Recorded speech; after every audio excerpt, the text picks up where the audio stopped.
Таны сүүлийн орсон нэвтрүүлгийн талаар идэрээд олон улсуудад асуулт маш олон байна.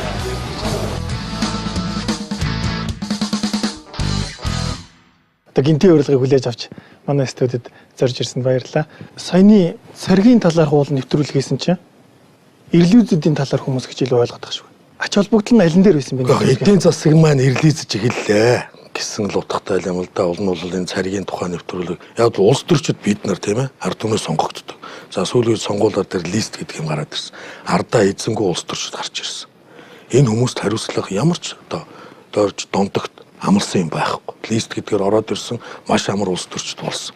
Улс төр авсан эрх мэдэл рүү орсон. Ингээд энэ эрх мэдлээрээ ард түмний амьдралыг сайжруулах гэж гарч ирчээд өөрсдийн хэдхэн гэр бүл хэдхэн бүлэглэлийн төлөөх шийдвэрүүдийг гаргаж ирсэн. Энэ өөрөө өнөөдөр Монгол улсад хоёрдмол одоо сэтгэл зүй гарч ирсэн. Ард түмнийгээд яриад байдаг, энэ талд амин хуваа яриад байдаг. Энэ тодорхой асуудал шүү дээ. Энэ тодорхой асуудлыг ямар нэгэн байдлаар мэдээлж байгаа маа. Тэр эрлийзэн гинөө, хурлийзэн гинөө энэ бүр дараагийн асуудал. Үндсэндээ бол бид нар тодорхой хэмжээний үндэсний үзэл байх ёстой. Тэр ирээ зэргүү давраад байгаа улс төрчдийг бас тодорхой эдгээр ч өөрсдөө аимхай хүмүүс байхгүй. Тодорхой хэмжээр айлгал та яага болдгүй. Амлсан юм хийхгүй шүү. 4 жилээр улс төр гээл явлаа. Та нарын амьдралыг сайжруулна гээл өнөөдөр хаа вэ? Би хэлээд байгаа шүү. Далаад гарцгүй орны хамгийн том дэд үсвэл төмөр зам аа. Энэ төмөр зам өнөөдөр Монголын үндэсний эрх ашгийг хамгаалсан, Монголын төрийн бодлогыг багтаасан ийм нэг сет байх ёстой маа гэд. Эргээд цариг маань бас ийм ирлийз цариг боллоо. Ирлийз одоо ийм шийдвэрийг бас ирлийз талдаа хүмүүс гаргалаа гэсэн юм. Та одоо жишээ нь Орос их нэртэй хүн, танаа хүүхдүүд бол ирлийз хүүхдүүд.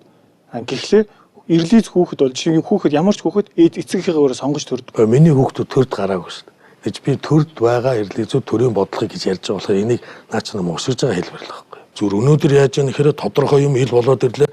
Энийг яаж муших вэ гэхээр тэр нэг ирлийз гэдэг юмар гаргаж ирж л мушгиж байгаа мушгалт. Гэхдээ тэгэл бүгдээр нэг улсаас хараат боллоо шүү. Ирлийз бодлого гэж хэлэхгүй яах юм. Сайн шандад үнэхээр аж үйлдвэрийн тэм парк зогслоо барих боломжтой юм уу? Өнөө хүртэл устай юм уу? Ерөнхийлөгч тантай суугаад ярьж байхдаа та хариулааг үлдээд ихтэй. Тинчээ мөнхийн зэвдэгтэй газар сонгогдсон байсан.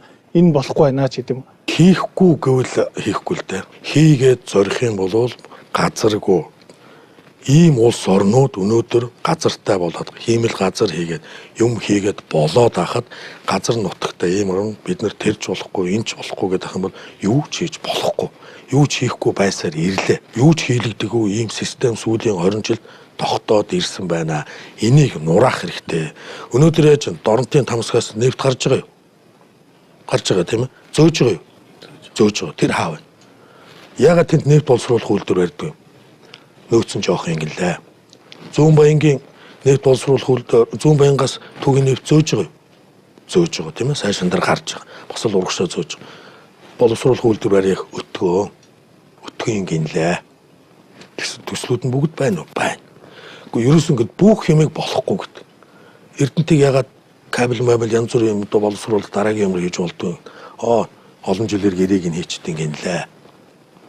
За одоо сайшинтай аж үйлдвэр барьяа. Цэвдэгтэй ингэнлээ. Усгүй ингэнлээ. Усны асуудлыг бид нар судалсан маш том хэмжээний усны нөөцийг тодруулсан шүү. Мөн хэрлэнгээс бид нар ус татаж болно. Хэрлэн дээрээ цөөрөн байгуулын техник эдийн засгийн хийлгэсэн шүү. Тэгэхээр болохгүй гэдэг юм бол болохгүй л. Гэхдээ болгоё гэж явах хэрэгтэй. Нэгэнт ард түмнээсээ мандат аваад сонгогдсон юм бол тэр орон нутгийн газар өгдөг. Өгсөн газар дээр нь төсөвт мөнгө суулгаад тэрний дагуу өрөм хайгуул хийгээд эхэлсэн. Өрөм хайгуул хийгээд эхлэнгүүд ерөнхийдөө 200-аад метр одоо нөгөө шавар гэх юм уу та тийм судалгаагаар гарч ирж байгаа. Ингээд судалгаа хийнгүүт бид нар газраа нүүлгээд өөр газар руу өрөм тавиад эхэлж байгаа. Тэн дээр бол хөрсний судалгаа нь гарцсан. Тэгээд өнгөрсөн баларсан юмыг гаргаж иж өнөөдөр ерөнхийлөгч ярьж байгаа. Ерөнхийлөгч гэхээр тэр чигээрээ тэр ухаантай хаан хүн биш. Нэгдүгürt аж ахуй мэдэхгүй аж ахуй ажил хийж байгааг хүн. Одоо тэр шавар гэдэг юм нь ярьж ирсэн хүн ингэсэн байх шин. Ингэсэн гэж ерөнхий сайд байсан та манай. Энэ хүний ярьдаг юмыг л хэлж байгаа. Ингэсэн гэдэг хүн өнөөдөр хинбэг бид нар бүгдээр мэдж. Тэгэхээр ажлыг гардаад явж байсан хүнээс юмаа сонсоогүйж хөндлөнгийн хүнээс юм сонсоод ярьж байгаа ерөнхийлөгч нь хариуцлахгүй байна л гэсэн. За ерөнхийлөгчдөр ороход яагаад дугаараа өгөх дуурах надаа юу өгөөг нэгдүгээр цаг өгөөг зөвшөөрлөг энэ чинь Монгол улсын ерөнхийлөгч би бас төрөө хүндэлж байна. Ирээл ярьсан ерөнхийдөө нэг 20 минут ярих байх гэж бодсон баахан буруу мэдээлэлтэй өөрөө юм бэлдэж гарч ирээл ярьсан. Би түрүү хөндлөж байгааг л харуулсан. Дотор маш их бохомдолтой байсан. Тийм үед бол хүмүүс юу гэж нэг яагаад дугаараагүй өстой нэг алуулж яах гэвэл тэр төрдөө алуулах бол одоо иргэний ч гэдэг юм тэр бол үүрэг. Гэхдээ тэндээс бол маш буруу мэдээлэлүүд бол гадагшин цаацсан. Машинаар нүүрс зөөхөд цагдаа зогсоод юм аа. Богоноор зөөхөд далай хүрдэг юм аа. Тийм юм байхгүй байхгүй. Тэр чинь ямар богоон болохоор цагдаа зогсоод тэр чинь ингээл аж ахуй мэдэхгүй хүний нэг зовлонт тэгээд вакуумд орсон. Насаараа олон жил дарга байсан хүний нэг алдаал байхгүй. Хүн болгон алддаг. Тэр хүн бол одоо алдаж явж байна л гэж би тийм төгөл дотор байсан. Би бол аж ахуй эрхэлж байсан хүн аж ахуй хоёр ямыг толгойлж явж байсан учраас тэр зэргийн юмнууд бол мэдээл авчдаг.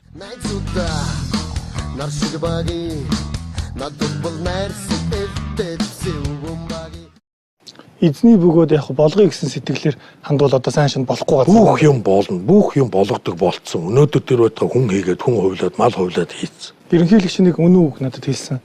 Тэр нь болохоор бид нэр 6 жилээр бүгд хөшөрлөө энэ төмөр замыг хүлээгээд. Энэ дэр бол одоо таныг Батулга бол 6 жил Монголын хөгжил цаад хийлээ. За нөгөөдгөр яг бид нэр 6 жил бас буруу сонголт хийгээгүй явж байна гэж одоо эргээр бодож байна.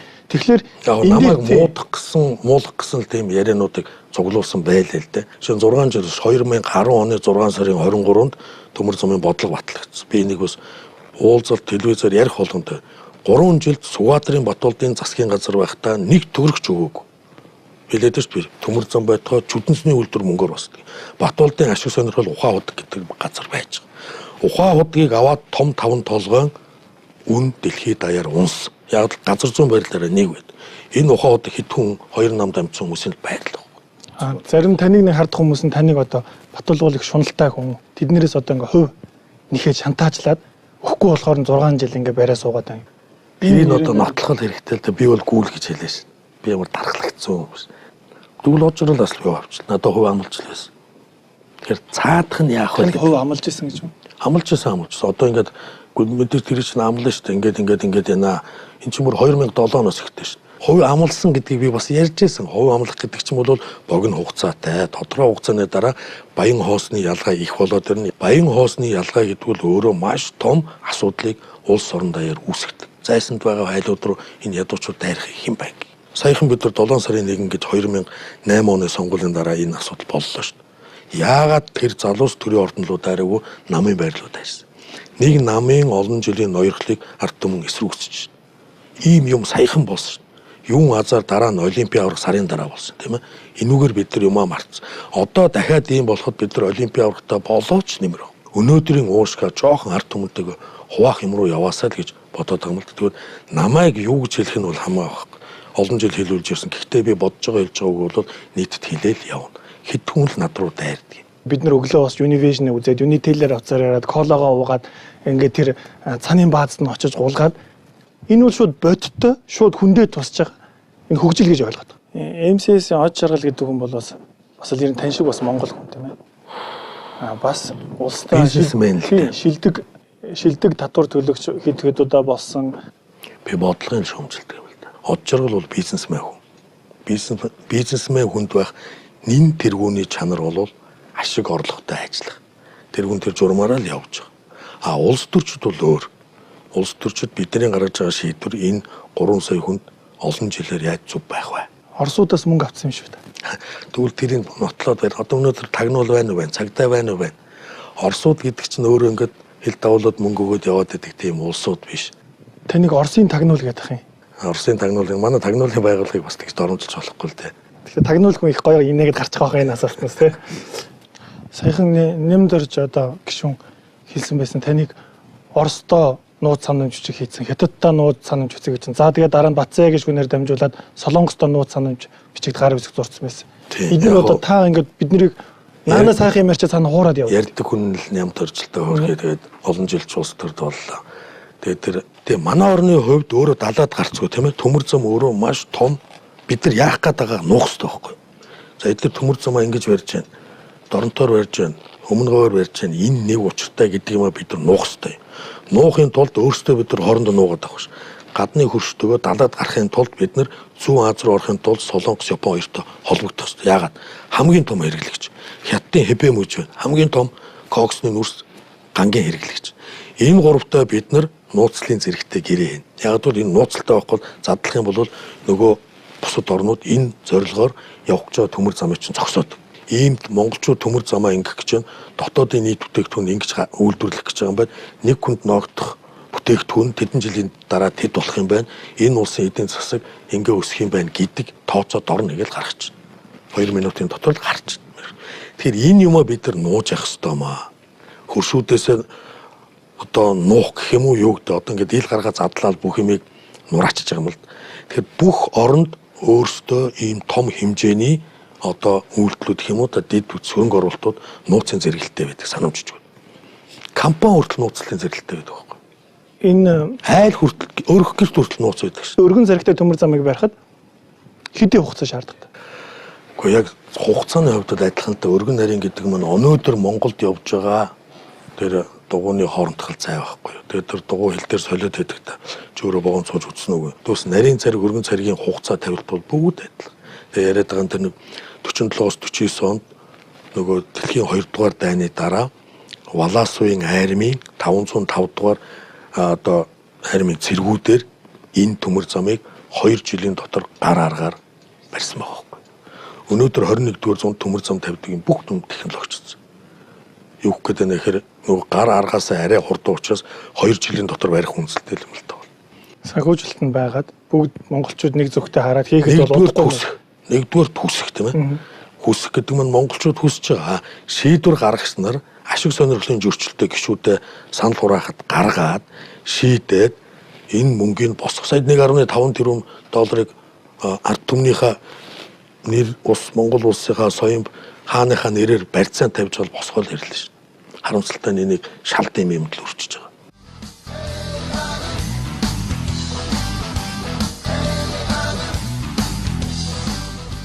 Яалтчгүй Монгол хүмүүсийн ирээдүйтэй маш уялдаа холбоотой ийм хууль учраас бодлого учраас хилцүүлэг бол заашгүй өрнөх ёстой сэдв гэж бодож байгаа. А тэгээ энэ хилцүүлгийг хилцүүлэг яриад байна тийм. Ер нь бол одоо ингээд гадуур таны нэвтрүүлгээс зөндөө хилцүүлэг өрнөж ийн. Энийг ч бас одоо төрийн түвшинд маань сонсож байгаа бах, хүлээж буулгах байх тийм ээ. Бид нар чинь өөрсдөө ингээд үгүй сонсдгүй яах юм. Ногоон хогныхон уутыг бид нар чинь шийдсэн шүү дээ. За ингээд ядаж тий нөгөө замынхын төгжрлийг шийдсэн. Шинжлэлийн засгийн газрын өөрөөр хэлбэл нэг давуу тал нь бол иргэжээс юм асуугаад Улаанбаатар хот Батүлийн командэл хийсэн ажил. За асууж болдго юм байдаг л да. Ингээд асууж яана гэдэг маань тэр хүмүүсийн хүсэл байна гэдгийг тодруулж байна да. Тэгэхээр ийм том зүйлүүдийг хөлбөмбөг наадмаар ингээд асуухгүйгээр хийнэ гэдэг маань өөрөө миний хувьд шүүмжлэлтэй. Тэгэхээр хүмүүс мэдэхгүй байх нь аргагүй ш. Тэгэхээр ийм том зүйлүүдийг дахиад хэлэхэд санал асуулга явуулахын тулд энэ мэдээллийн чанартай ямыг хүмүүс мэдээлж өөрөөсөө хэлж би мэдэхгүй байна. Тэр өөрөө мэдэхгүй байгаа юм чинь өөр бүр говь мов энэ төмөр замаар явж үзэх хүмүүс бол бүр мэдэхгүй байхгүй. Тэгэхээр энэ тал дээр төр өөрөө мэрэгжлийн хүмүүсээр одоо саяын тэр херогийн хийж байгаа нэвтрүүлэг шиг юм хийгээд тодорхой хугацаагаар мэдээлэл өгч цацах хэрэгтэй байхгүй. Цариг гэж юу юм? Бүр царигийн төмөр замын хүн гарч ирээд яриад тийм ээ. Аюулгүй байдал нь юу юм? Энд бүр бэлтгэгдсэн бос. Одоо Батлан хамгаалах юм дээр энэ тал дээр бол ийм зузаан материал байна. Тагнуул дээр ийм зузаан материал. Энэ төмөр замын бодлогыг ярихдаа бид нар тагнуултай хамтарч Батлан хамгаалахтай хил орчмын нутгуудаараа хамтарч ажилласан. Ингээд бүх юм цуглуулж ажилласан баг. Тэгээ ийм хэмжээний мэдээллийг энэ иргэддээ эхэлж өгөөд өгсний дараа санал асуулгаа яваад тэгээд их хурл руугаа орвол бүр л гоё байхгүй юу. Ийм шууган тэгээд хулгай хийж байгаа юм шиг юм оруулж ирж байгаа юм шиг дандаа ийм дагуул ш. Бид нар 45 онд бол өөрсдөө тусгаар тогтнол саяхан 45. Тусгаар тогтнолоо бид нар чинь санал асуулгаараа шийдэж байлаа ш. Энэ хоёр гүрний тоглолтын дунд саяхан нэвтрүүлгийн дараа бол омогшсон үндэсрэг үзлээрээ бахархсан ийм залуучууд одоо байсан тэр нь сайхан хэрэг. Тэгвэл туйлшраад ирэхээр бас муухай хэрэг болно тийм ээ. Туйлшрахгүй байх нь ярих хэрэгтэй. Залуучууд яаж үндэсний үзэл гэж юм байдیں۔ Арьсны үзэл гэж юм байдیں۔ Нацизм, фашизм ч юм энэ телевизээр ярих хэрэгтэй шүү. Хаана хэдэн онд яаж байгуулагдсан, яагаад дарагдсан, яагаад тэр Аденауэр гэж хүн гарч ирээд өнөөдөр тэр Германыг энэ намаа фашист намаа үгүй болгоод Америкаас мөнгө босгосон. Чи надад түүхэд байхгүй. Одоо яагаад Европ бас энэ гараад ирсэн. Одоо манай залуучууд яагаад тэр хас тэмдэг шүтээд байна. Учраа олохгүй зөөж байгаа зөндөө залуучууд байгаа шүү. Тэр шивээсүүд байна. Энийг бүгдийг тань одоо тэр боловсролт хэлийг цаав. Таны мэдгүй юмараа явуулах хэрэгтэй шүү. 50-аар туйлшрахгүйгээр тайлбарлах юм болов залуучууд одоо яаж өөрийнхөө үзэл бодлыг илэрхийлье. Энэ олон телевизүүд юу яаж байгаа вэ? Энэ олон телевиз одоо би шинэ танай телевизийг бол бас баярлж байна. Энэ нэвтрүүлгийг гаргаад араас нь хөөцөлтөөд энэ хүнээс ярьцлага авах хэрэгтэй юм чинь тань мэдхгүй юм шин. Одоо зөрүүлэлт Сүхбаатарын Батболдыг дуудаж ирээд яриул, Хожролыг дуудаж ирээд яриул бодтойгоор. Ерөнхийлөгч элүүгдэрч энэ төр 6 жилээр унтлаа гэдэг бол би 25 жилээр Монгол улс унтлаа гэж хэлмээр. Энэ хүн өөрөө 2 удаа ерөнхий сайд байсан, 2 удаа ерөнхийлөгч боллоо. Өнөөдөр дахиад би хөршигдөг хар. 2 хөрш ямар болцсон бэ? 90 оноос 3 залуу, Хятад залуу, Монгол залуу, Орос залуу 3 нэг гараанаас гарсан. Монгол нь морьтой, Хятад дугуйтай, Орос нь лаадаад. Өнөөдөр хин ямар дугуй, ямар нөгөө Монгол нь морьгоо алдсан, эмээлээ өрцнөө дондох шиг морьтойж болоос. Ламбард нь тавьчихсан. Ийм л байдалтай 25 жилийг үджээ. Энэ 25 жилд байсан засаг, төр, сайд нар, ерөнхий сайд, ерөнхийлөгч нар бүгд нэгийг бодож хариуцлага тооцох шээ. Одоо дахиад энэний дараа сонгуульд хууль орж ирнэ. Яаж нэхэр нөө листээ өргөсгöd ороод ирнэ. Энэ листэн дотор нөгөө нүдний булаанууд чинь 1 2 3-аараа ингээл ороод ирнэ. За нөгөө нэг өршөөлийн тухай хууль бол маш тодорхой заалтууд хийсэн. Нөгөө нөхрийг тодорхой хэмжээгээр идэж уусан юм ин архивлахгүйгээр шатаана, устгана. Энийг мэдээсэн хүнийг хариуцлага тооцно гэж байгаа. Дахиж мэдээлэхгүй гэж. Эн чинь одоо дандаа төрийн албан агчдаас түнс өршөөлөө хөлдүүлнэ гэр хороол юм уу жирийн иргэнийг өршөөх асуудал. Тэрүүн дотор нь үлгэдүүлээд тэрийг оруулж. Сүүлийн 20 жил идэж уусан хүмүүсийн эдсэн уусан юм энэ өршөөлөө хуулиар байхгүй болж байгаа. Тэгэхээр эн чинь өөрөө нөгөөдөл наранд гарч байгаа байхгүй. Ийм хуулиудыг энэ наадам дэлхийн аврал шалгаруулах тэмцээнүүгээр ингэж багцалж оруулж ирж байгааг нь шүүмжлээд байгаа юм.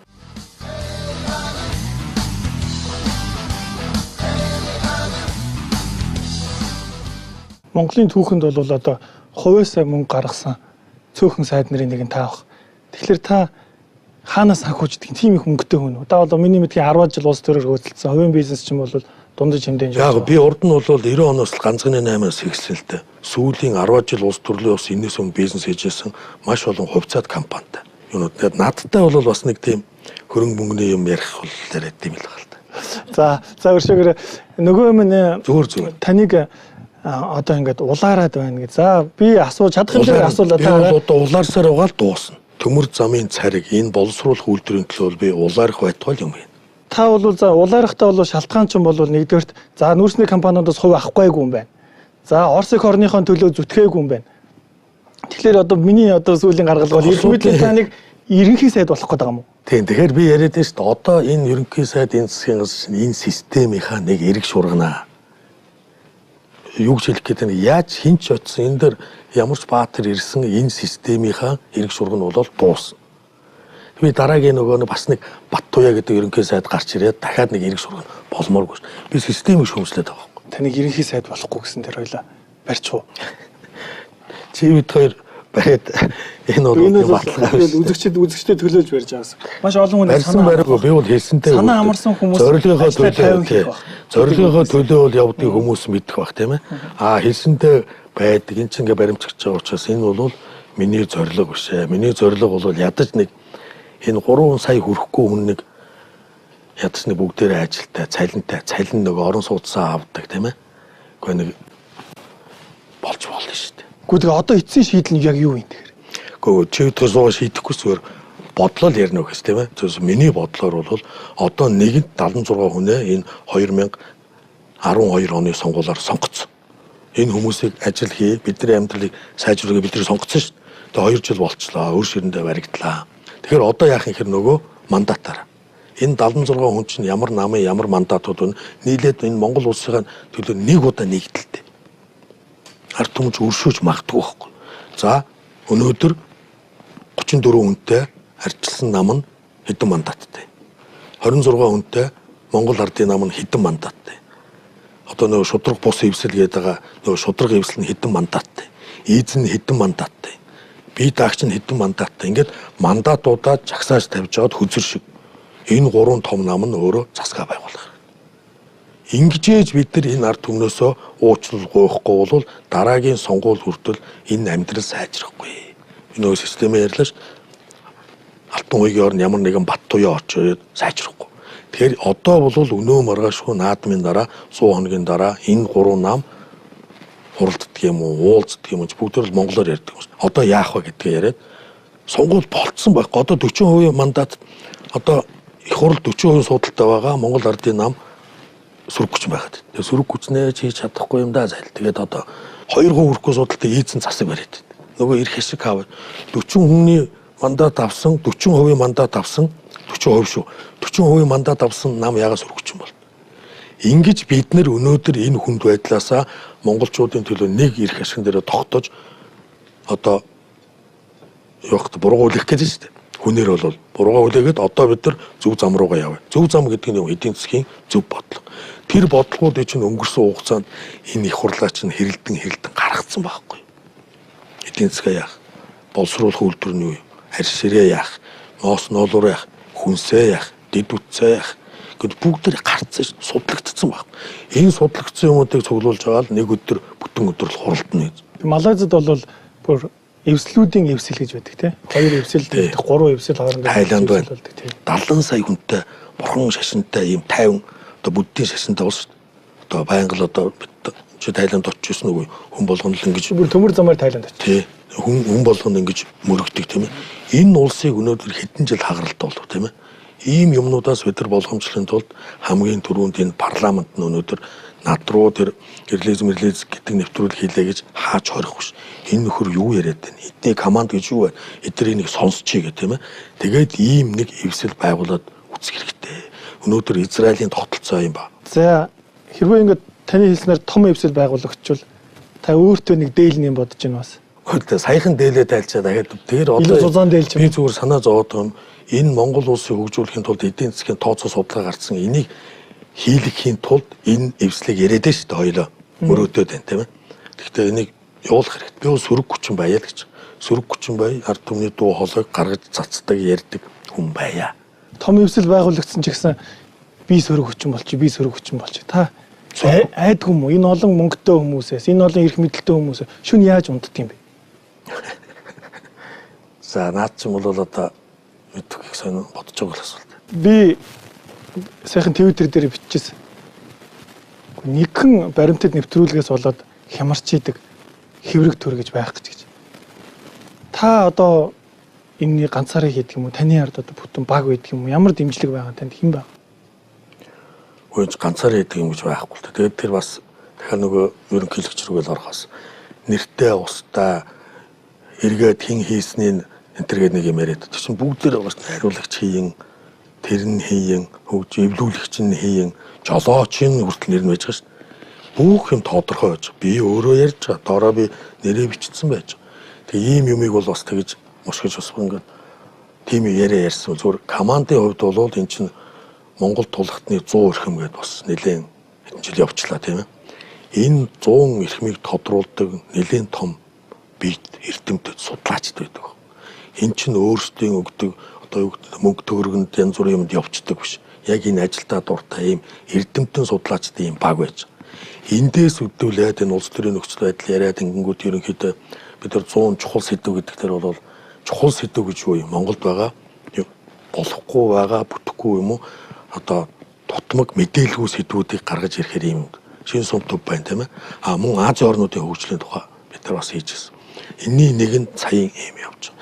Тэгэхээр энэ команд бол өөрөө маш тийм одоо өөрсдөө зарлах дургу ийм том Монголын одоо гэсэн сэтгэлтэй бидэд 100 эрхмийн үеэс ингэж үүдэлж ирсэн ийм команд юм аа. Тийм учраас энийг бол бас ард нь тийм том баг байгаа шүү гэдэг бол энэ бид нарыг янз бүрээр шахаад дарамтлах гэдэг юм бол ойлгороо л гэж хэлмээр. Нарийн сэрэгтэй болгоныг баталчвал яах вэ?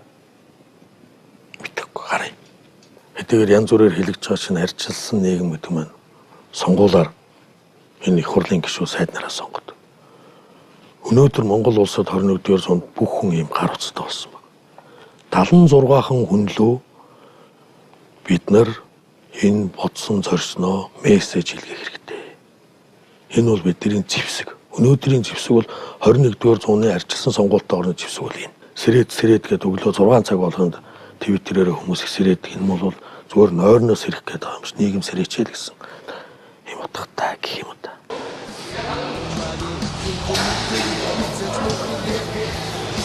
Сайн байна та.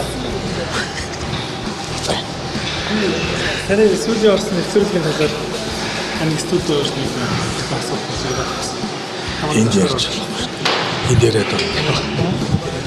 Үгүй олон улсуудад асуулт маш олон байна. Тэгвэл маш олон асуулт байна.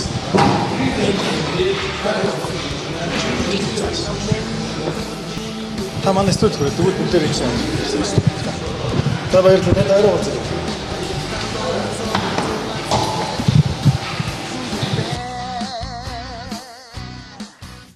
Батулга ерөнхийлөгч болчоосоо гэсэн олон хүн байдаг юм шиг. Тэгэхгүй. Наадах чинь сонсчод бас баах юм байна шүү дээ. Энэ дараагийн өрсөлдөж байгаа нь бас асуудал үүсгээд. Юу одоо ойлаа юм ярь.